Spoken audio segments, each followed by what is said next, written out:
Mga 18 dyan sa Japan, nagbunga na ang inyong pinakahihintay dahil formal nang inabiso ng pamunuan ng SB19 ang magiging ticketing details at purchasing period ng paparating na I Was There, the Thanksgiving concert and fan meet ng P-Pop Kings sa bahagi ng Yokohama. Sa official infographics na isinapubliko ngayong Sabado, Hunyo 20, mangyayari ang naturang fan meet ng Agosto 18 sa KTZEP Yokohama na matatagpuan sa Yonchome Sanban, Minato Mirai, Nishi Ward ng nasabing lungsod. Base sa kopya ng seating plan na natanggap ng ating himpilan, nagkakahalaga ng 12,000 yen o halos 6,000 pesos ang first floor standing tickets.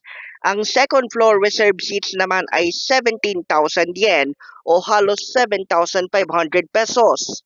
Ang limited edition t-shirt exchange ticket naman ay nagkakahalaga lamang ng 5,500 yen o halos 2,500 piso.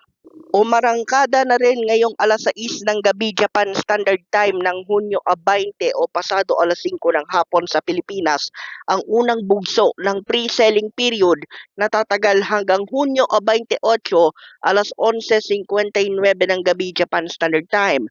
Habang ang second round ng pre-selling period ay mangyayari naman ng Hulyo 2 ng alas 12 ng tanghali Japan Time hanggang Hulyo 12 ng alas 11:59 ng gabi. Hulyo 18 naman ng alas 12 ng tanghali Japan Standard Time magsisimula ang general selling for public. Ngayon pa lamang ay hindi na magkamayaw ang mga 18 na nasa Japan, gayon din ang mga naiwan rito sa Pilipinas, kasunod ng anunsyong ito ng ticketing period para sa I Was There, the Thanksgiving fan meet ng SB19 sa Yokohama. Marami ang patuloy na naghahangad na masundan pa ng mga provincial meet dito sa Pilipinas ang events na yan. At ang mga fans na nakabase naman sa Japan ay nagtataka rin kung bakit naka-Nihongo lamang yung mismong ticketing platform at kung mayroon ba silang pag-asa na ma-translate ito sa wikang Ingles.